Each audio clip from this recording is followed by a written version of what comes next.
I just realized looking at that initial image, you have kind of the frown eye, the smiley face makes me look like I'm the supportive of youth ministries and you're going to be against it, but we're going to Who needs young people? exactly.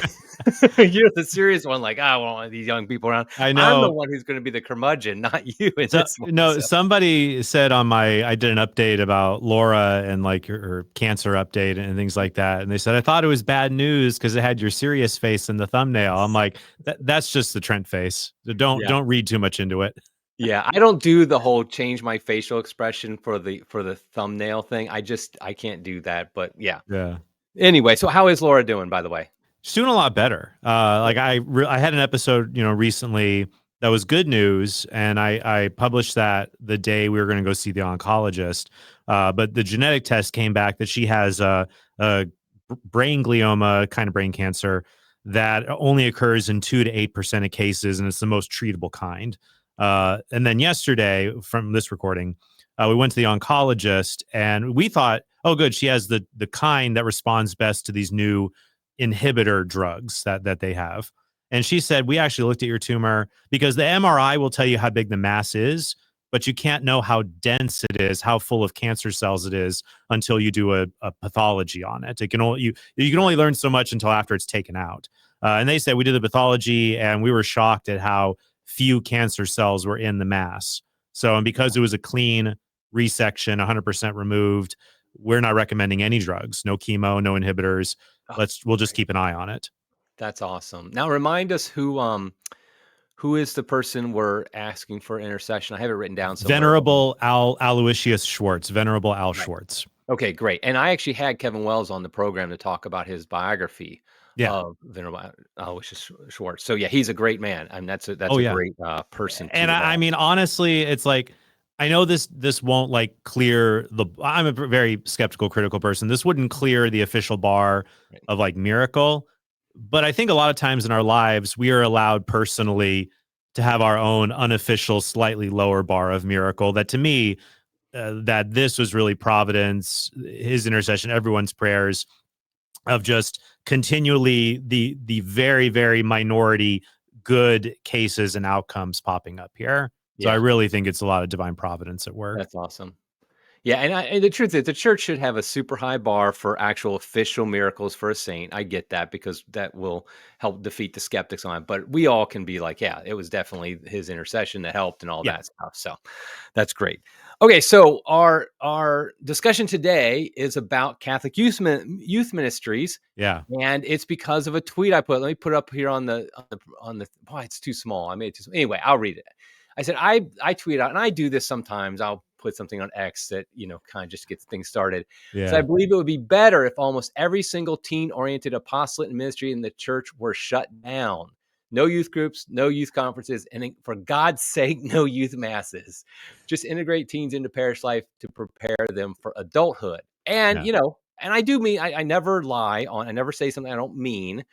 But I will say, obviously, X isn't the place for nuance. But at the same time, you reached out to me and pushed back a little bit, and I thought that was good. And we thought, hey, let's go ahead and get on here. And Uh, I'd rather just talk to you yeah, because I hate discussions on X. I yeah, absolutely I hate them. A lot of times I'll see people post something that's inflammatory or just something like that, or I'll just private message them instead of commenting right. under it because I don't want to deal with all of that. But Yeah, I- it's not good for discussion. Yeah, and I just want to be clear: our discussion here, it's not a debate, and the reason for that is because I don't want to get trounced. I'm not going to debate Trent Horn on anything. I actually told my son, who's a just graduated from Franciscan, I told him I was going to be talking to you about this, and I said something about debate not being debate. He goes, Dad, you need to title it Trent Horn destroys Eric Sammons with facts and logic. laser Exactly. eyes, right into So I you. might actually make that the YouTube title You just might. because. So yeah. So I'm not dumb enough to debate you. So I call it a discussion. That way I can't lose. So That's true. And that's that also zero. for me, it's like I don't have I mean, I lean towards youth groups, especially for personal, but probably sentimental reasons, but just personal reasons.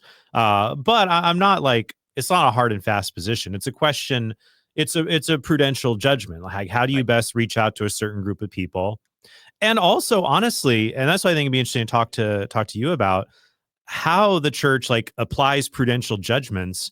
It's going to change as social contexts change, Right. because like a solution in 2025 is going to be different than 1925 or even 2005. Right. So it will require a lot of that. But yeah, I was just interested in, I guess, your thoughts on that, what motivated it.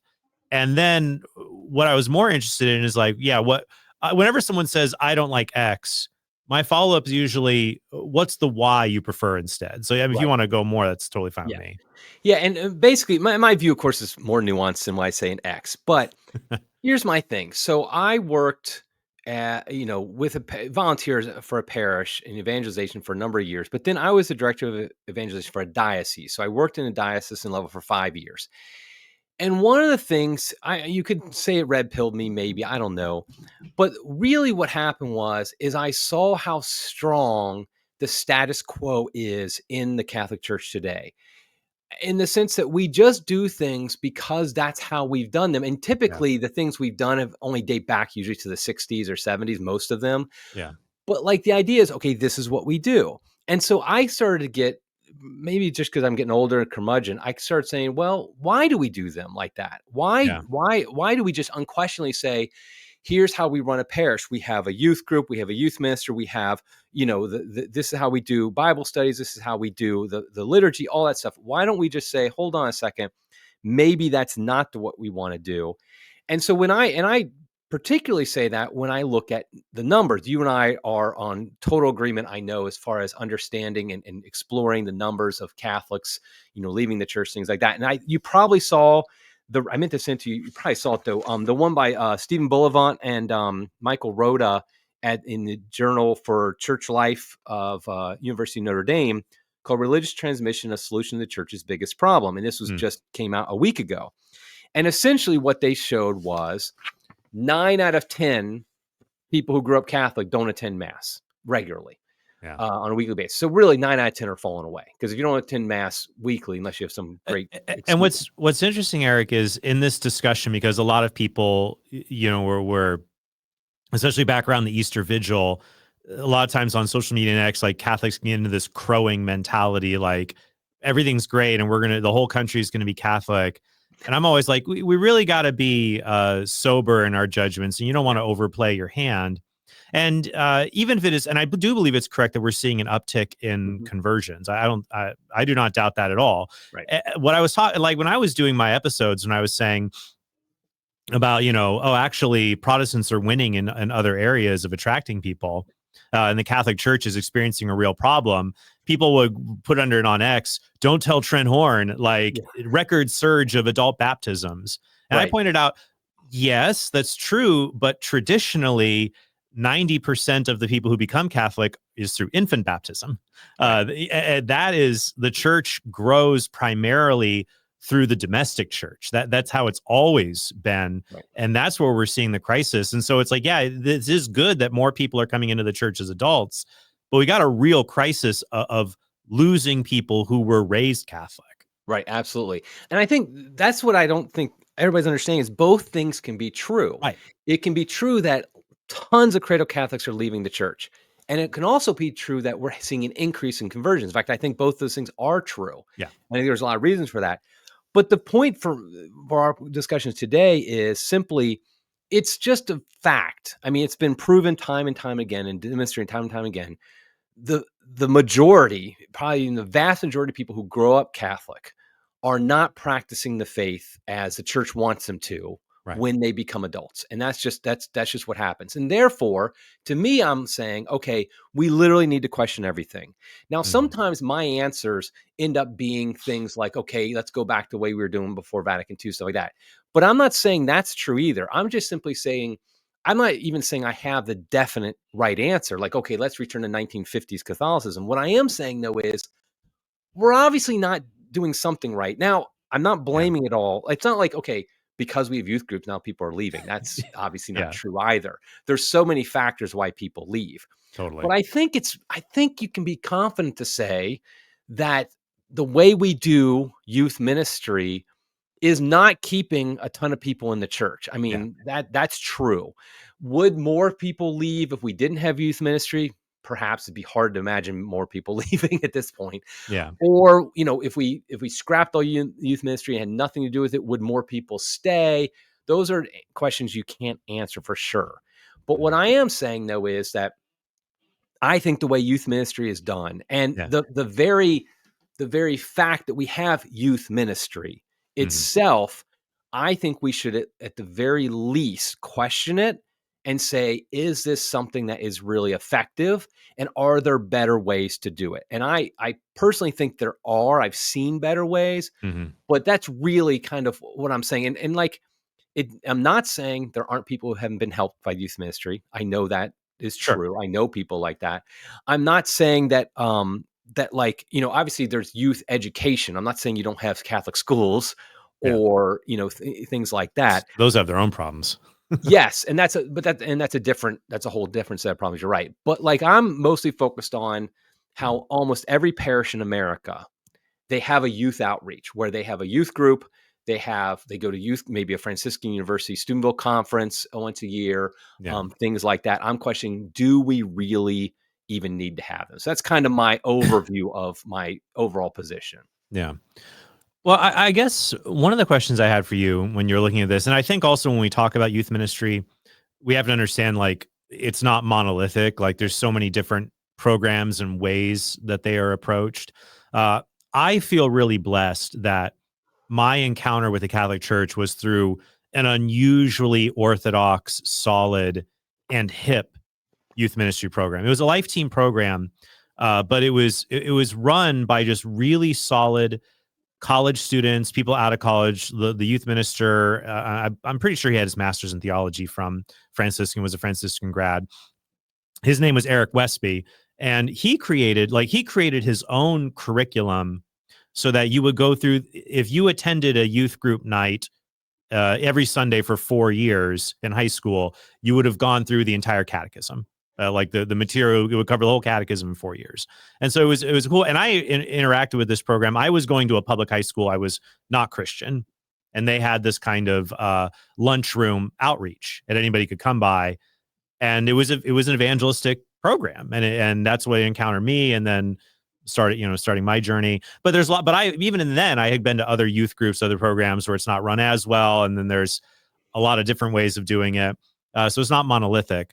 I guess my thought for you is why it seems like if we wouldn't have ministry like for youth directed at them, like what are your thoughts about like we have like men's groups, like we have a group just for men to meet and gather and strengthen them, or we have a women's group, or something for older groups, a seniors group. It seems like we have groups for other demographics. Why wouldn't we have that for youth, I guess? I guess, I don't know, I'm 100% sure if I'm being consistent here, but I have no problem with groups divided by sex. Hmm. I do start to have a problem when they're divided by age. Mm, And so, like a men's group, men are different from women. And yes, I know old people are different than young people, but the point is like fundamentally, though, I can appreciate the benefits of a men's group. I've been part of men's groups in the past, and my wife has been part of women's groups. And so I can see the benefits. I think that shouldn't be a major emphasis of a parish, but mhm. I could see like, okay, we're going to have a men's group that meets, we have one at our parish. They meet at like 6:30 on Saturday mornings once a month. And Oh, we have that too, and I can't do it. I yeah. cannot. I can't do it. And what's interesting, this makes me think also because I recently spoke in another parish, and it had a young men's group. So it had a group because I do think the age thing can make sense, that it was a men's group, but for men from ages like 20 to 35. And really, it's like think about the things people say. We're trying to revitalize the church. You get these young, solid Catholic women, and they're like, "Where are the good Catholic men?" You know, Right. I can. I very rarely can count off the top of my head of a Catholic man who has a hard time finding a girl. If he's Right. at least like knows how to have a conversation and has a job that can support a family, and Right. he doesn't look like Quasimodo, like Yeah. it's not that hard. Right. But for women, it's like Yeah. looking out for Catholic men. It's like a tumbleweed rolls by. Right. Right. And so they have the meeting for those men. It's like a Thursday night at 7. because it's like you just can't get them. Right. I mean, correct me if I'm wrong, but it seems like you do it Saturday at 6:30 in the morning because it's hard. Like, think about like men for men's group. It's like you and I. It's like we got work, we got families, Right. we're managing the households. When is the time to take us out of the household that is least detrimental to wife and And children? that's exactly why it's picked, because, so many people on Saturdays throughout the day, they have like sports for their kids or whatever the case may be. They have family, they have work, all that stuff. So 6:30 on a Saturday morning is one of the few times that men are available. So that's exactly why they do it then. Well, at least men who are established, older, married Yeah, men. right. That's right. Married. That's right. Married men, people, later in their career and things like that, and family life. So yeah, absolutely. And I But think, I yeah, agree go ahead. with you though, Eric, that like I don't like the idea of treating adolescence and youth like it's some kind of weird fetishistic idol. Right. And it's like we're like cordoning them off from the rest of the parish. That can get creepy and weird and lead to not And great I think things. honestly, that's probably where my biggest concern is, Yeah. because all the youth groups I've seen just about, they just, and I'm sure there's some superstar groups out there, but like in Mhm. general, the way it's kind of thought is, okay, we treat these like alien beings, these kids. And like, okay, once you turn 13 or something, you now think differently than humans until you're 18 or 20 or whatever the case may be. And so everything, and they do. Sometimes with their behavior, Yeah. it feels that way. Yeah, I mean, I've had, I got 4 adult children, I got 2 that are teenagers right now, so I've had Yeah. 6 that have been teenagers, I got 1 more coming through. So, Yeah. yes, I know, especially okay, I shouldn't say, I was gonna say especially the girls, that's only because I'm a guy and I just do not understand, girls. I have No, 6 girls, I don't understand them. here's the thing. I have an analogy for raising children. I have not hit the teen years yet, so I don't. I'm sure it will hold based on observation with raising boys and raising girls. So I compare it to a mortgage. So I just have 3 boys, and I feel like raising boys, it's like a 15-year mortgage. It's really hard at first, and you hit the ground running, and it's just hard, and then it's done, and you're like, oh, good. Girls, it's like an adjustable rate mortgage. When you start, it's actually pretty easy and enjoyable. It's not like these little like, balls of energy that are crazy. It's like they just sit in color and this is so nice. But then when they turn 13, the higher interest rate kicks in and you're like, what happened? Right. That's my analogy. Yeah. Yeah, that's not a bad one, having a lot of girls, exactly, and then they do, I mean, honestly, it's funny because I joke that, I mean, I tell people that I actually think the teen years are some of the best for parenting, Yeah. because they really are starting to become a young adults, they're really starting to think about things that are important in life, and having, a real relationship with Christ that's their own, that's Yeah. separate from yours. All those things are beautiful, and I love seeing them, and I think my issue is that with youth ministry is that it really does do too much to separate the kid, their practice of the faith, from the family. I And think if you that's right. look at, yeah, and I think if you look at like this survey, the report done by do you know Stephen Bullivant, by the way? Oh yeah, Do he you know if he's, he he recommended answering atheism. I asked him to because he did a really great kind of historical book on atheism, and he has a very fair book on the effects of the Second Vatican Council on Catholic demographics. yeah, I think he's honestly, he's my favorite. He's, I think, the best as far as the surveys and because like the one on Vatican II I thought was great, because he doesn't like he doesn't go either extreme of saying it's all Vatican II's fault. Neither does he say we can't act like it's unrelated Right. either. He's like, okay, we have to at least grapple with the fact that there's some relationship between It's a little bit. Vatican II It's and a little bit what of happened. gas on the fire, but it didn't start the fire. Right. And that's his. I think that's the analogy he used exactly. So, and he proves it too. That's the other thing. He didn't just say that. He shows why it was happening before Vatican II. But when they have a section on predictors of successful religious transmission, because really, let's be frank, that's the purpose of youth ministry, is to transmit the faith, is Yeah. to keep the kids Catholic. And when they go through, they have a number of things, but the first 2, 3, 5 all are the most important. Says both parents have the same religious identity, the parents' marriage is intact, the parents live their religion, their religion is important to them, the parents talk with their children about religion, parents provide both warmth and structure, and children form secure attachments to their parents. Those are the top 5 things they say that helps religious transmission. Now, they do have some other ones, and 1 or 2 of them could relate to youth ministry, so I don't want to be unfair Yeah. about that. Like, they have many faith supportive peer relationships. that obviously can come about through youth ministry. But the most important things is simply family life. Yeah. Do they have a solid Catholic family life? And I feel like the emphasis, and remember, when a parish spends resources and time on something, that means they're not doing it for something else because there's only so much money they have, so much ability to do things. So if they spend their energy on youth ministry, that does take away on some level from other things they could do. Yeah.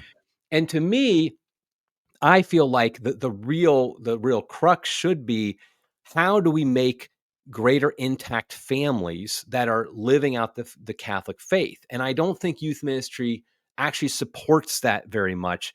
It can be a help for already good families, but like, I think it does, though, take away from the ability for a parish to say, okay, our activities, our emphasis is going to be on family life and making family life something that is solid, that then and we know the parents are the ones who are going to transmit the faith to their children in 90% of the cases. I know there's atheist parents who end up having Catholic kids and all that stuff, but in general, like you mentioned, the faith is transmitted through the Yeah. family.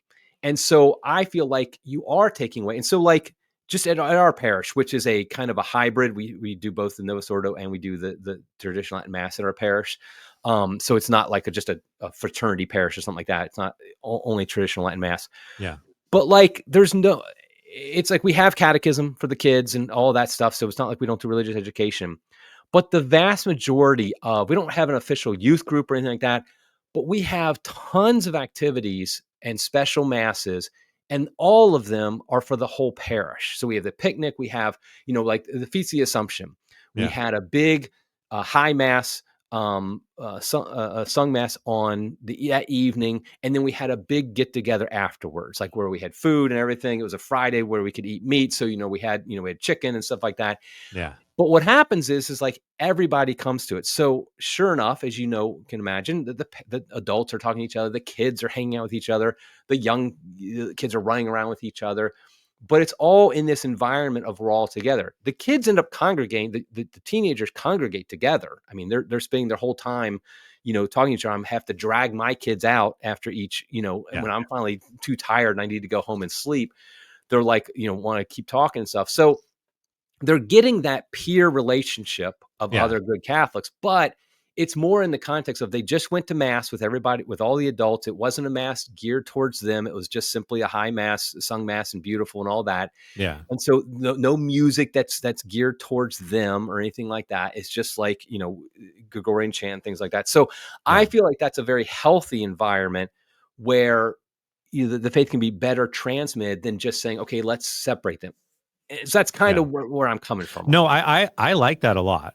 Because I think when I read your post, I'm like, well, I agree we should build up family life, but teenagers have a natural desire to want to practice and sort out pre-adult life of interacting with each other. Like if you're always helicoptering your kid and he's never away from you, they're going to be very stunted when they try to go out into the adult world. But what you're describing, like when I used to attend a Byzantine parish, and I think this can happen. This is easier in smaller parishes than like mega parishes. The smaller parishes I've been to, which are usually Byzantine, there would be like a family gathering afterwards, and then the adults talk to each other. The kids start to sort into natural ages. Elementary plays elementary. Middle schoolers have their awkward conversations. High schoolers are talking to each other. And so you saw that family context, but you also have the peer-to-peer dynamics. But I haven't been there in a while. And disclaimer for everybody, I came into the church of the Novus Ordo. I like the Novus Ordo. I've been attending it now exclusively for maybe like 3 years. Because I almost regret telling people once that I like the Byzantine liturgy. Like, well, you're a hypocrite. I'm like this salesman who brings people in, but I flee the Novus Ordo. That's not the case. I just like Byzantine liturgy. There's a TLM here, and I don't attend it because I like the Novus Ordo that I attend. So that's my disclaimer for my haters out there. You're a biz larper, right? Gosh. It's like, no, I like it. But then our life sort of changed. And now I've been in a Novus Ordo for, like 2 or 3 years. I spent 95% of my Catholic life at the Novus Ordo. But regardless, I that's what I would like to see, like families being built up while still having, I do think it's important to have those times for young people to have memories bonded with each other that are wholesome, but also have that youth and teen energy that you don't have when you're all around with your parents. So like for me, that was why, I mean, it was really changed my life coming into a youth program. Then I volunteered for that program after I was in college because I wanted to give back. They had given so much to me. And some of my fondest memories, honestly, either being a teen or a college, and especially being a teenager trying to have my identity, was seeing other Catholics my age really excited about their faith, but sharing adventures with them. We were in Phoenix, Arizona, so I remember every summer we would rent a bus, school bus. No, it was a charter bus. Actually, it wasn't that horrible, but still, crammed on a charter bus. You would leave like Friday at midnight, drive all night, do the beach with everybody, then get a hotel, then go to Magic Mountain on Saturday, leave Magic Mountain at like 8 p.m., drive back to the parish. They drop you off, you get picked up by your parents like 4 a.m. or something. Right. Something only teens can Right. do. Right. And it's just like when you're young, you've got this like you just have these. I always tell young people, have safe, wholesome adventures. But this is Right. the time for you to have adventures. When you're our age, the adventure of life is just making sure you paid all your health insurance premiums on time, and all the bills don't get you. You got them, and you're Right. managing Right. everything. But to have that and to like really create those kind of core memories for them. However, though, I do get concerned when it becomes like this. Oh, we can raise them better than you, so we're gonna take them away from you. Which is also hard, though. I'll bring up is like I think a big problem, like for me, well, one, like when you want to evangelize and bring in non-Catholic teens, well, then you need to have a place like, well, you kind of equip them and they go back to evangelize their own families. Or I think in a lot of cases, you've got these teens whose parents are really nominal. The teen gets on fire in the program, and then he's kind of evangelizing his parents, which is disordered and weird. It shouldn't be Right. that way, but it just kind of is in the world we live in. So I think that what you're saying is like, we can have some of that, but it shouldn't just be on the teen's shoulders. Like he gets on fire in the youth group, and maybe you do more activities where the parents come and the people really evangelizing them are the other solid parents. Yeah, and that they're going to be the most effective too, obviously, because they're Right. the peer group. But I think that overall, the idea should be the default should be that family is kind of the core unit that Yeah. you're reaching out to, not individuals, but really the family at this stage. And I also think that like, okay, so we went a couple weeks ago to Catholic Family Land for the first time. Have you ever been to Catholic Family I Land? keep getting invited and told about it. I want to take my children. They tell me like, just tell them it's just like Catholic Disneyland, and I'm like, that's raising the bar way too high. Yeah, yeah, yeah. I'm not going to set their Yeah, expectations like that. But I hear it's good. okay, so I got to just lay it out on the table. So if anybody at Catholic Family Land is listening to this, I'm saying this out of love, but like for years we would never even consider going there. In fact, when we told our older adult children who are out of the house that we're going to Catholic Family Land this year, they're like, "We're not that type of family, Dad." I mean, that's how much it was like we don't do things like that. But some families in our parish were going, and Yeah. that our kids are good friends with. We're good friends with the adults, so we're like, okay, we'll at least give it a shot because they said we trusted them. We're good friends with them. They're good Catholics, good Catholic families. They love it. I'm like, well, let's give it a shot. So we went for the first time. And that was another environment that kind of what I'm talking about. But I do have one criticism of it. I'll mention in a second. And that is like, okay, so you have these events, and they did separate talks at times. They had an adult talk, they had a teen talk, and they had a young people talk. And they even divide like 10 and 11-year-old girls, 10 and 11-year-old boys. I'm okay with that because that's more like a schooling thing. It's a Yeah. week-long thing. It's not like a permanent thing. Most of the day you're spent, you're all together. But like Yeah. during the afternoon from like lunchtime till dinner time, it was like just free time. And they have tons of stuff to do there. They have a pool, they have a basketball court, volleyball court, Yeah. miniature golf, all this stuff. And it's an 800-acre property. So the kids, they're basically, they're like, bye. Once they get something to Totally. eat, they don't even show up for lunch meals necessarily. But when they do, as soon as they're finished, you're like, I'm out of here. And you're Yeah. fine with that. You're like, in fact, you encourage that. You don't want them to be clinging on to you. It's like, no, if you're clinging on to me, Yeah. something's wrong here.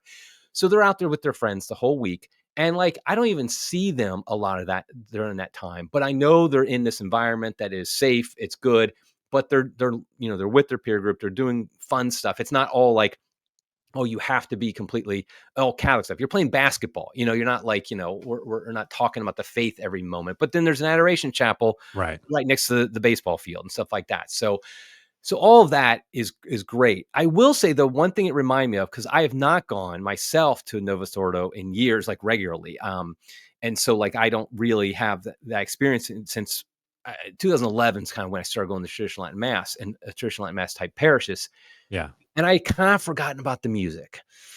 And so like now this is like, okay, there's two different forms of like common church music. There's the really bad Marty Haugen 70s, just crap. Nobody likes it except for boomers. Yeah. But then this was the more Steubenville type, which I felt like there's something about that I don't like anymore. Okay, I'm just putting on my old man hat. I don't care. But Old like man yells at cloud. exactly. That's exactly who I am. And I don't, and I embrace it fully. I got gray on my beard. What am I trying to prove here? Yeah. But no, my problem was it's very much like pulling the emotional heartstrings. Yeah. And like I felt like a lot of youth group now they actually do it pretty well because they have good musicians stuff like that. A lot of parishes, they you know they're it's not very well done. Yeah. And but it's like this whole thing where like I worry that the common practice of the faith for a teenager is kind of disassociated from how it will be as an adult. So That's a they fair have point. this kind of emotional, like, okay, let's kind of gin up this, this emotional thing. Whereas, as we know, because we're older, typically mass is in real life as an adult is you're trying to drag your kids there, you're trying to keep them focused, you basically go through the motions, you're trying to focus as much as you can what's going on, but typically you're distracted about 80% of the time you're at mass, and then you go home and the music may, now like I said, I go to traditional at mass. I go to high mass each week. We have this beautiful music, we have a professional choir, all that. I know that's not the norm though. And Yeah. so what I worry is that like this experience based kind of Catholicism they have as a teenager, it does not transmit when they go off to college or more likely after college. They got terrible music. They got really kind of not, and like if their faith was based upon a lot of this kind of emotional experience, will it fall apart when they, Yeah. even the ones who are serious as teenagers, will it fall apart when they hit the reality of what a typical Noah's Ordo parish is like? Well, I think that was a perennial problem that we talked about. I remember being involved in our Life Teen youth group, being one of the core members, one of the college volunteers. Um, and I think I started with that. Our youth minister, who was very wise, by the way, had a rule like you had to wait like 6 months after you graduated before you could come back on the team to be a volunteer, to do it. Like you had to go and get your own adult life. You couldn't just Right. immediately just stick around. You had to go out, get an adult life. When you have that, then you can come back. And we would take young people. We usually did a retreat in the fall and the spring. And we take them from Phoenix up to Prescott in the woods, log cabins, and doing the retreats. Sometimes they're confirmation retreats. That's another entirely different can of worms that I don't like. But I love the treats where they were voluntary and, the kids wanted to be there and they'd have like the mountaintop experience. It's very emotional. You're singing Matt Maher songs and you're doing adoration and there's, powerful skits and teaching and talks and other activities. And we would always be like, tell them, look, it's not going to be like this when you go back. This is a shot in the arm. What's it going to be like? How are things going to be different? And so I think you're correct on that point. I think the emotional experiences, they serve a good role for like pre-evangelization and like to help awaken people. But then like we would always have a model of like pre-evangelization, evangelization, and discipleship. So like pre-evangelization was we had a life room with connected Xboxes to get teen boys to come and hang out there, something to bring them in, basically. Then evangelization, going on a retreat, learning, things like that. And then going more to like Wednesday Bible study to be discipled, and going to mass regularly, going to daily mass and then doing something. So it's not like only going to like a youth mass. And I kind of agree with you. Youth mass is, oh man, you would really, it's funny now. It's like when you look back, you're like, oh no, I can't believe I did that. But I remember they did the thing where they invited all the young people around the altar during consecration. Oh, yeah. I'm really glad there's probably like no evidence of that now or pictures of me from that to like, oh, like that would be up. the greatest thing if we found a picture of Trent Horn around the altar doing something like that. That we gotta get down on next. No, Somebody find that. we've no, for youth ministry, there is a fair amount of things like there are things you were allowed. There were I'll just say it this way: there were jokes you were allowed to make in 2005. You are Oh not yeah. allowed to make in Yes. 2025. Yes. And thankfully, those are lost on a JVC tape somewhere Yeah. that a VHS tape, no one will have the technology to even play. So we Yeah. should be all right. But yeah, I think that having that though, and it was really great. I'll tell you what was hard about it. So I did youth ministry. I was a teen in it from like 2000 to 2003. And then I became one of the core leaders. And we, like our parish in St. Teresa, it was we had Father James Wall as the associate pastor, and Father Wall is now Bishop Wall of Gallup, New Mexico. And he like quadrupled their vocations, the first Oh year wow. from 0 to 4, which is, going from like consistent no vocations to like 4 your first year. And I mean, he is overseeing the poorest diocese in the country. Most of it is Native American reservations in Arizona and New Mexico. So it's a tough job, but he is a holy, awesome man. And what was great about the youth group was like we had these great college students in it, and Father Wall would just come and play basketball. The best way to get vocations is to have normal priests, to have priests that young men say, that's the kind of guy I want to be like. And they Right. spend time with that person. Right. That The is the, first time, yeah. yeah, the first Sunday we were at our fraternity parish in Florida. The first Sunday after mass, there was a field next to the parish. There's two young priests in cassocks running around kicking the soccer ball, playing soccer with them, and I'm just like, okay, yeah, that's going to be more attractive to a lot of these young men than just about anything, because like here, like athletic, normal priest, doing like just having fun out there kicking the Yeah. ball in the hot Florida sun too in these cassocks. So I was Yeah, impressed too. and that's what Father Wall would play basketball, and he was good at it. And he would just Yeah. play basketball with the guys and hang out and talk with them. And so from that time period, we had we had like 8 people go to seminary. 6 of them ended up becoming priests, and I know them, and they're still within the diocese, and they're rock solid priests. Just kind of coming out of that. So I mean, having these interactions. What's hard about it though was like, especially pre 2002, you created these great relationships, or like priests and college students who were really on fire about their faith. And it wasn't just like at the youth nights. It's like people hung out in groups at like the college students' dorm rooms. You'd be out late, going to football games and hanging out, talking and doing all this stuff and forming these solid relationships. And like the faith became this really tangible thing through thick and thin. And people went on to have great spiritual lives. The problem is these are boundary violations. And then later they gave us Yeah. something called safe environment, because in Right. 2002 we had the sex abuse scandal, and we joked about it at first. Like, I mean, it's so interesting when you go back in time and see like, oh wow, people. It's like when you look at like the Flintstones, they're smoking Lucky Strike Yeah. cigarettes. It's Yeah. like, how could we have known? It's like, we were joking like, oh, I can't give you a ride to mass because I can't be alone with you. Like now we're like, yeah, you really can't. Yeah. Should Right. not be doing that. You can't do that. Yeah. But it was like the first time the hammer was dropped when safe environment it was like in 03 or 04 when the protocols were put in. And it's a good thing. It was needed and is Right. still needed. But it is hard. It's like many of the ways, think about like Father Bosco. I mean, was Father Bosco following safe environment Oh my gosh. Yeah. protocols? No. No. But it's like, we need them in a sinful world, but it is hard because things that have a potential for great good just also often have a potential for great evil. Yeah, Satan's going to use it and take advantage of it. Definitely. I think one of the things that like I wonder. Okay, this is kind of the debate often between trads and like people tend to know sort of about the Novus Ordo is, we'll say something to the fact of like, yeah, you might go to a unicorn parish, Novus Ordo, but like the average is not very good in how it celebrates the liturgy. And I would wonder, is that also true about what we're talking about here with youth group? Yeah, maybe you were at a unicorn youth group, Oh, but I like know. the No, I no average, doubt. yeah. So the average youth group that a parish feels like they have to have, because that's what parishes do. Again, going back, that's the status quo. We have to have a youth group. We have to have a youth minister. I would guess, I wouldn't be surprised if the average one just isn't very good. And so it's like if a pastor's like, okay, I need to really do something about my parish, like if you scrap all that, you're going to get so much pushback from the status quo Catholics. I get that.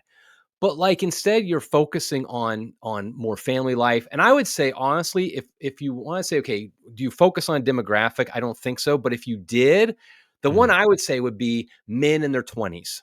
That would Mm. be my number one demographic I would focus on, because I think we lose them more than anybody because of effeminate parishes. And but more importantly, they're the leaders who will be heads of their families. And I always want to say, God bless the women who are mothers who are their husband isn't around or is not practicing the faith, and Yeah. they are, and they're transmitting to their kids. God bless you. The Lord is with you, definitely. But the reality is, when the dad is following the faith and really practicing it, it really makes it a lot easier then to Yeah. transmit the faith to the kids. And so if you get these young, if you're going to focus on demographic in their 20s, so they're already adult, they're out of college, and now they're like, okay, if you focus on them and really attracting them, I do think like other things flow from that. Like you get their wives, you get their kids and things like that Yeah. throughout their, as they grow older. But even that, I don't want to overstate that point. Yeah. But I think like, all the stuff, like, for example, my kids are involved. My kids are still at home. They're involved in a lot of activities where they're with their peers all the time. And we homeschool them. So like, during the day, often they're not with their peers, but they spend an inordinate amount of time. It seems like, they do plays. Like there was just a local, my daughter was involved in a play that was basically a bunch of Catholic kids, and it was very well. It was a woman at our parish. She basically did it, and it was all teenagers and Yeah. stuff doing this. And so that wasn't like a youth group. It wasn't even a Catholic thing, but all the kids in it were, not all of them, but like most of them were practicing Catholics or in practicing Catholic families. And it was actually great because you didn't have to be in part of a practicing Catholic family to be in this place. So you got the influence Yeah. potentially, like the pre-evangelization you said. Yeah. And so we had this, this opportunity. They spend so much time then. Any parents of kids who are in plays, it gets ridiculous how much time they spend practicing and getting ready. Yes. It's like, it's, Yeah. I honestly was like, because I'm the old man curmudgeon. My wife was like, "Oh, our daughter wants to be in this." I was like, I don't really want to commit to that. But she was like, "No, I'll drive them," and all that stuff. So Yeah. it ended up being great. So the point is like, there's a lot of opportunities for teenagers to be together and spend time together in their peer group, which I do think is important. That doesn't have to be a planned youth ministry or youth event or anything like that. There can be lots of different events that Yeah. these kids have that they can be involved in that allows a peer group, but then still they're not disconnected. And I feel Yeah. like that's my problem with their family, but also with like just their parish as well. Like I think like, the teenager should know, at least by sight. I mean, size of parish matters here, but they Yeah. should know like the older, maybe some like, the people in their 60s and 70s in the parish, on some level know some of them that aren't family members, just because they're at these activities together, they meet them and stuff like that, because I think that can be a What's multi-generational thing What's is very sad is, powerful. Eric, from their perspective, I think anyone over the age of 35 is older. Yeah, well, that's I true. might I Yeah, might as well be a senior citizen to many of these yeah, kids who right. are so skibbity. That is But, no like, that's the cap. thing is, like, if they Yeah. sit down and they can talk to, at a picnic or something like that, and they have an interaction with somebody who is 70 years old, and that's a healthy thing. All within the safe environment for people who are worried about that. But, the point is, like, Yeah. you have activities where, like, because that's the thing is, like, at our like, socials we have after special masses, it's like people are just hanging out and there's all ages going off. And yes, they do congregate, but sometimes, like, for example, we have the old man table, where I sit with like some other guys who are in their 50s and 60s and stuff like that. And we talk about things. And then I notice there's usually a table near us, which is the young guy table that in their 20s. Well, often we'll intermingle as well. And like we'll have great conversations. And Yeah. I think that's a very healthy thing. And sometimes a teen young man will come over as well. And I think Yeah. that's great because then, and we can, interact with them, encourage them, they can encourage us, and, and they can learn from us, hopefully, and we can learn from them. So I think that's a much more healthy environment. Well, I think, and I might have to do more research to see where this arises, but I think just the concept of a youth minister is something that's probably borrowed from Protestantism, or at I least think so. evangelicalism. Well, I joked with although we don't do it like they do. I remember when I was a teen in Phoenix in the early 2000s, telling our youth minister, like I went to sometimes I go to other Protestant events to see like what they're doing. And the youth pastor, he's not a youth minister. He is like the number 2 pastor at Right. the church. And the church heavily, heavily invests in him. Like I remember in Scottsdale, one of the youth pastors there, he drove a Hummer. Like he was well compensated because he was seen as like this major figure to bring in this vital young element into their church, and is like second in command almost to the lead, the head pastor, the senior pastor. And so in a lot of Protestant youth groups, so that's a lot different, because we have to use the term minister really loosely here. With like youth, technically you're not an Right. ordinary minister of anything, but you serve this apostolate, you have this aim of serving others. So we have the title, but nowhere near the authority or the presence of what's invested in there. So I think maybe instead of like youth minister as a position in a parish, just something like director of evangelization. Right. And so who are we evangelizing? Our main priority are the families within our parish. But I do think it's always important to keep youth specific events without them being cringy or inauthentic, for because you don't want young people whose families are very nominal to feel out of place. Like we want all the Catholic families to come. It's like, well, my parents kind of suck. Right. It's like there needs to be a space, I think, for them to be able to come where it's like, hey, we're just, we're all going to go. Well, how they got me was when In-N-Out was opened in Phoenix back in, would have been 2001, I think. And it was like, and then we got on the bus and got to go try In-N-Out.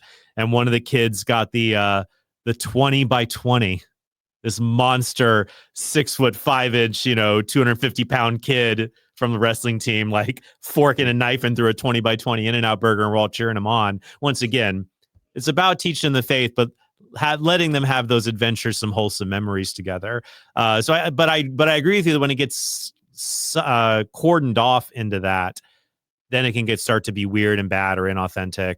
Yeah, it's funny. I actually came to the practice of the faith through a Protestant youth group. And it was very much. I was starting in, like, I think it was sophomore year. I started hanging out with the wrong crowd, drinking, doing stuff like that, Yeah. and then, like, my sister corralled me into going. She was going to youth group at our church, and she corralled me into going to it. And I went on a retreat, a Protestant youth retreat, and I, gave my life to Jesus. Did the altar call, all that stuff, and it really did have a major impact. It was all emotional, but that's not bad. There's a place for emotion, Well, and I it's like when you start a fire, it's like you need the yeah, stuff that burns really fast, but you right. can't keep a fire going with that. That's right, exactly, and so that really changed my life. I after that, I at least attempted to live as a Christian, and till this day, and so I very much credit that as very important. But like you said, it was a little bit different than the Catholic in that it was the associate pastor who was the youth minister, the second in command, and we were a smaller Methodist church, so we didn't have Hummers or anything like that. But he was very, it was huge, and so it was, but I'm willing to bet, though, just kinda I know some of them as well, like, a lot of the people who were in that youth group didn't really continue to practice after they left because Yeah. it was very much based upon fun activities. Yes, we would have teachings. Okay, you wanna hear a cringe, thing I'm glad there's no video of. We had a Sunday called Youth Sunday where they picked 2 people in the youth group to preach a sermon, and yes, they did pick me my senior year. So I actually This preached. is at a Protestant, or Yes. okay, Yeah. whatever. And I Anything goes there. I know. So I preached a sermon at a Protestant, church once, I Yeah, was still Protestant, obviously. I didn't become Catholic till college. But the point is, yeah, I'm not saying they didn't do any teaching, but it was very, the pre-evangelization, I feel like is overemphasized. It seems, and I've been at other parishes, I've seen the parishes kind of what their activity. It seems there's so much emphasis on the fun. It's like, well, living as a Catholic is awesome. It's very joyful. It's very happy, yeah, but it's not fun. It's yeah, not fun. It's not supposed to be. And we have fun times, but like penance is supposed to be a key part of being a Catholic. And how much is that emphasized?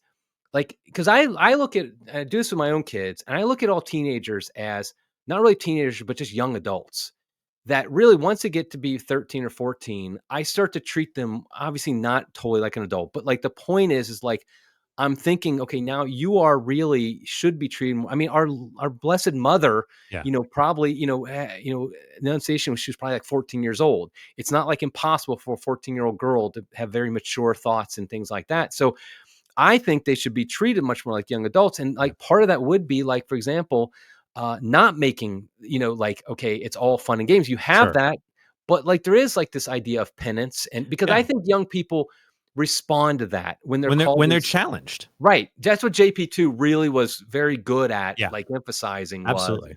call them to something greater. And I think they will take up that call. And so, but I don't see that in a lot of the way youth groups are kind of focused on just like, okay, we want to keep, and because the fear is you're going to turn them away.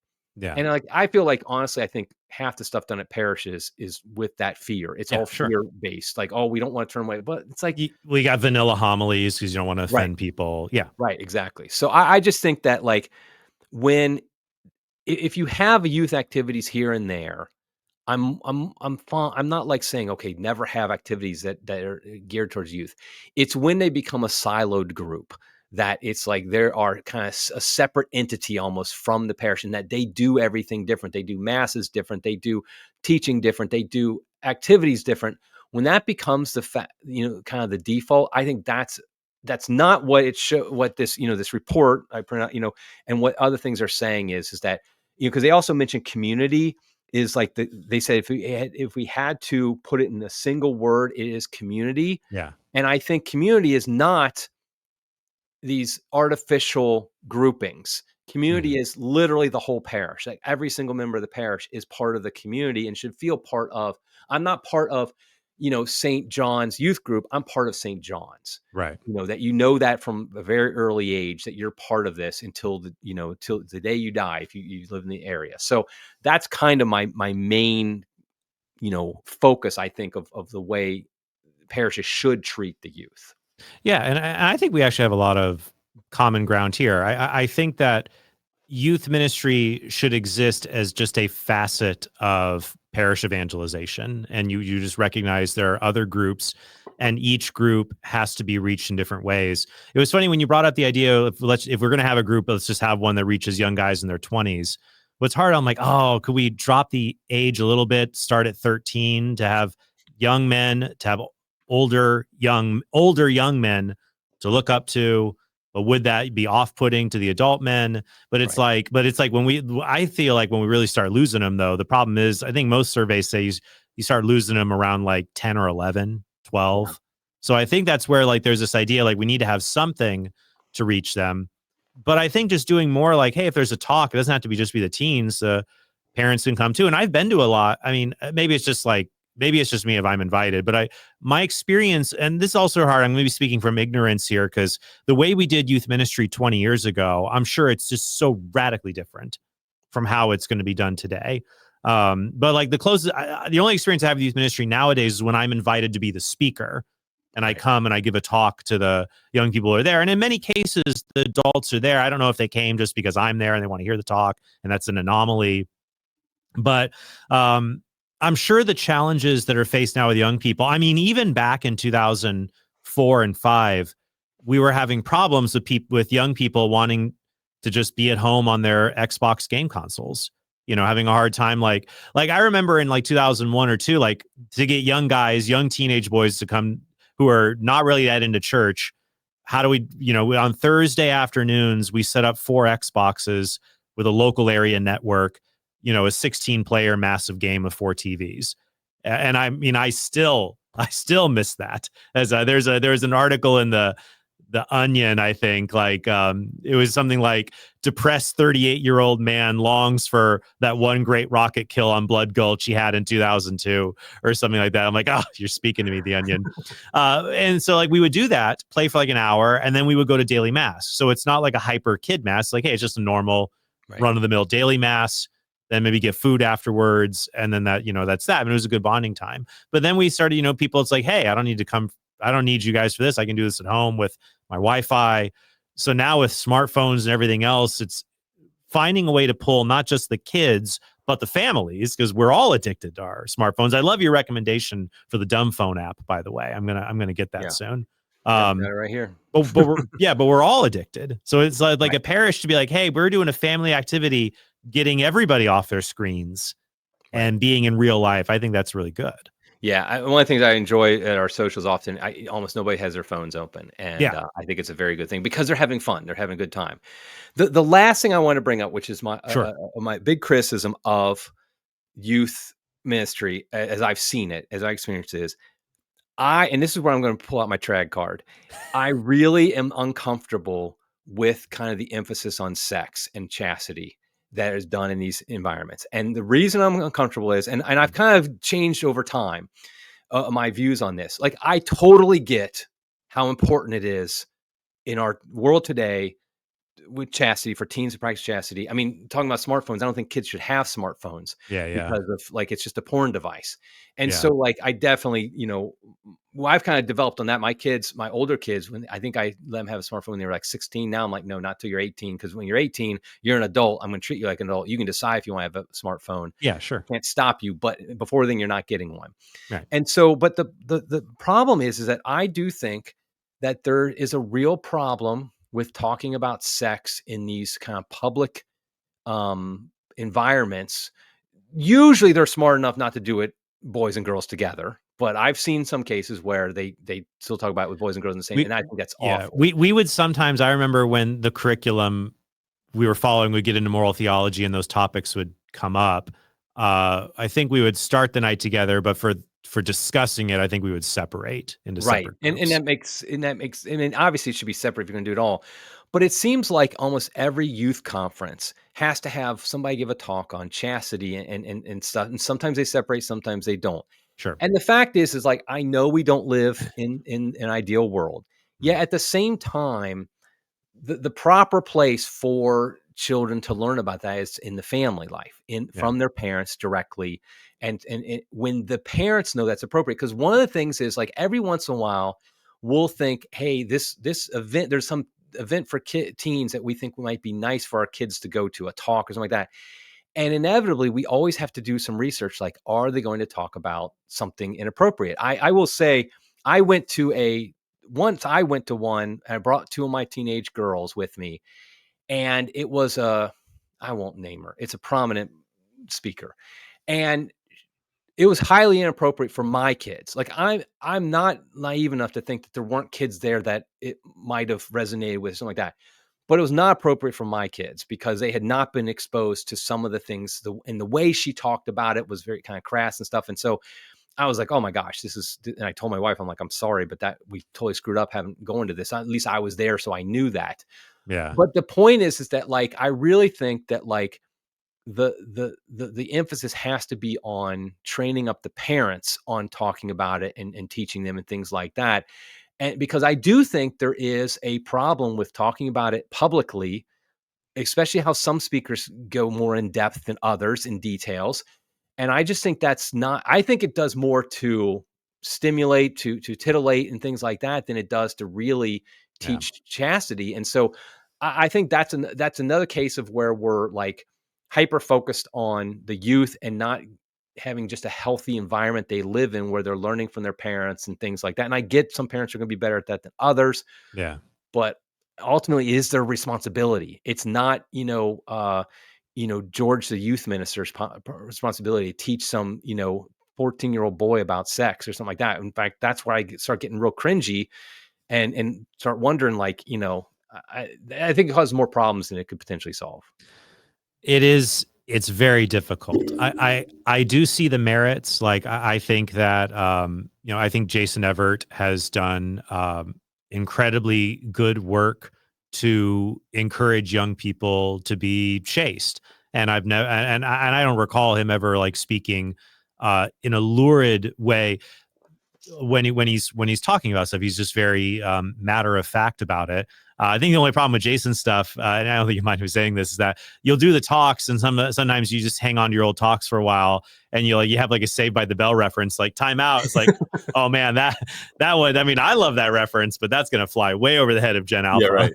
Yeah, right. Exactly. But but you're right. Like I have seen really good chastity speakers, and I have seen others where I was just like cringing the whole time, like woof. And you're right. I think there is a dangerous temptation when speaking about sexuality to be too graphic. Right. Well, you get graphic enough, it's pornographic. But Right. that, even if it's not your intent to arouse, it just becomes graphic and it has an unintended effect. So especially if you give like graphic testimonies, Yeah, it's I've heard those. it is but then it's like the other extreme. What's hard is we need to instruct young people, but if we speak about it in such an obtuse way, they'll just scratch their heads. Like if you do an entire talk about masturbation, but you only use Right. the phrase. I think a priest was just talking about self abuse once over and over, and this young kid was like, did he mean like hitting yourself in the head?" Yeah. And I'm like, Right, right. Yeah. and it's like, and you use too many euphemisms that Right, like right. you don't know what's actually being talked about. Yeah. Oh, it's There's rough. there's such a Yeah, wide range though among these kids about what they know and what they've been taught and stuff like that's that, the and problem. that's why, like, I mean, because like, my kids, like, they're by the world standards, they're super sheltered, but, like, maybe by some trad standards, they're not as sheltered, so but the whole point is I respect there's a spectrum of, and also it's going to even be within a family. Like, for example, often the second and third kid is going to be more exposed than the first kid simply because from the older sibling or something like Totally. that. And so the older sibling might be the youngest in kind of attitude because they don't have an older sibling to move it along or anything like that, to talk about this type of stuff. Because, like, the oldest child doesn't have an older sibling who's dating somebody or something like that. And, like, all these things are like, you cannot, it's not a one size fits all. So, like, I would think you might have a priest who's talking about like the moral theology, stuff like that, but then perhaps the pastor would recommend or even potentially purchase maybe a book for the parents of Yeah. going through some of the details. Like, we looked far and wide, and I will just say it, if you want a good like book for a parent on a lot of these issues, I go to the SSPX like bookstore and I find one from the 50s, and I know I can adapt it for today. But because it's amazing how, like, it will go through the actual, like, not graphically, but it will go through all the details for the parents, and then you can then I, talk to the kids I'm as just thinking of appropriate. these books as like the sin of man thinking he can dominate nature through contraception. What is next? Thinking he shall walk on the moon that God created? Or something. Like, oh, we might need to update this a tiny bit. Yeah, It's right. just, Yeah, I mean, there are definitely some dated I references. read like 10 books on church history that just like stop in like 1920. And Yeah. this legacy of the Vatican Council, who shall see what the future Yeah, holds? yeah, yeah. I know. I've read yeah, the church history book by Father Lau. Yeah. It's got some good ones in there, some dated references. But the point is that, like, that's the whole way God created Yeah. us to learn these things, is from our parents, because our parents know us. Yeah. I know that, like, for example, one of my girls, when she was maybe 14, could hear certain things, but another one of my girls, her sibling at 14, might need to hear it a different way. I mean, obviously, Yeah. my wife is the one who teaches my girls about this stuff, not me. But the point is like, every literal individual is different, and the parent knows best what Yeah. that kid can handle. And so that was my final kind of critique of the generic "let's have the sex talk" or the chastity talk. Other than Yeah. just like a very high level moral theology, I really don't think pastors or priests or lay leaders should be talking to the kids about this stuff. I would just say my thoughts are that I think the topic should be addressed in some way, but it's like you've got to have all your ducks in a row and prepared, and parents are on board. Right.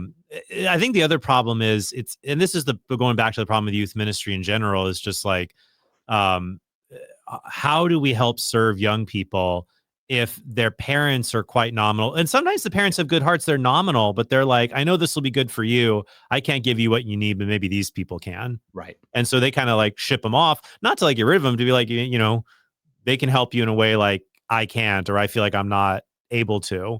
So like when it's funny, like with chastity talks, like I don't do chastity talks. Like I think of a chastity talk, it's like something, at the end of it, it makes you cry and you're going to really work really, really hard and not have sex before marriage. I always Right. think of like your standard chat. And I'm Yeah. just not that kind of a Yeah. speaker, but I have done talks. I prefer talks on sexual ethics. Right. And so I try hard to speak about it in a clinical and frank way without being salacious, Right. and just trying to approach it really with a personalist, philosophical kind of argument and some theology of the body, but without being lurid about it. But yeah, so I agree with you about the hazard, but I think also just like the hazards that come from not engaging young people, and when they find out the hard way, that can just Yeah. be so far, far worse than the hazard. It's like there's the hazard of scandal, but then there's also the hazard of fornication and Right. awful things. And sometimes I find scandal to be the lesser of the two evils in that, but people can reasonably disagree on that. Yeah, and I think the key is that you can't ignore the subject. The key is that you really work with the parents to assist them as much as possible. But like you said, the problem is some parents are checked out. Some parents might be like, "Here, have your porn device at 13, and we don't care what you see." And so that kid really has a challenge, and I respect that. And I understand that. Yeah. But yeah, so Well, a good book I'd recommend then on this subject, not to be self-serving about it, but I do legitimately think it would help people. I co-authored a book with my friend Layla Miller. I'm sure you're familiar great. Oh yeah, with she's Layla. great. Yes, it was a wonderful co-author experience. We wrote a book called "Made This Way: How to Talk to Kids About Tough Moral Issues." So the book is called "Made This Way." Trent Horn, Layla Miller were the co-authors, and it was a wonderful co-author experience because Layla is just an absolute spitfire. I Yeah, love she it. is. She's a Catholic mom, Catholic grandmother. She will tell it like it is. So in writing the book, we would do a chapter on like pornography, contraception, homosexuality, and we divided each section into three parts. Here's what the church teaches. Here's how to explain it to little kids, and here's how to explain it to big kids. And the dividing line is puberty. Like talking Right. to a kid before puberty is just different than after puberty, and that's Yeah. a natural dividing line.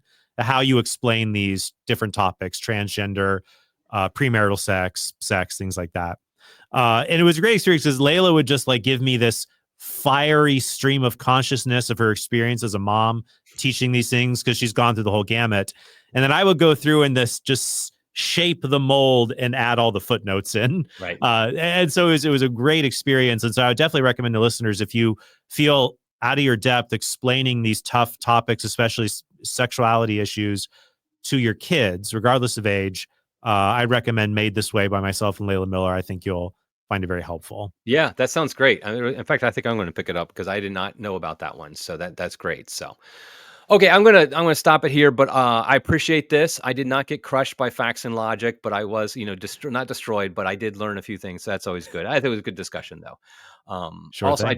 I want to remind everybody to keep praying for Trent's wife Laura, and that she would be completely healed, and that nothing would come back either, Yeah. because it's not fun. I mean, I don't know your guys' age, but I know you're younger than me. So I know you have young kids, so having Yeah. that happen to the mom of the family, I know can be upheaval, a lot of upheaval. We'll just say that's my Yeah. nicest way. Right now, I am running on fumes. The hard part is Laura just gets really tired easily Mhm.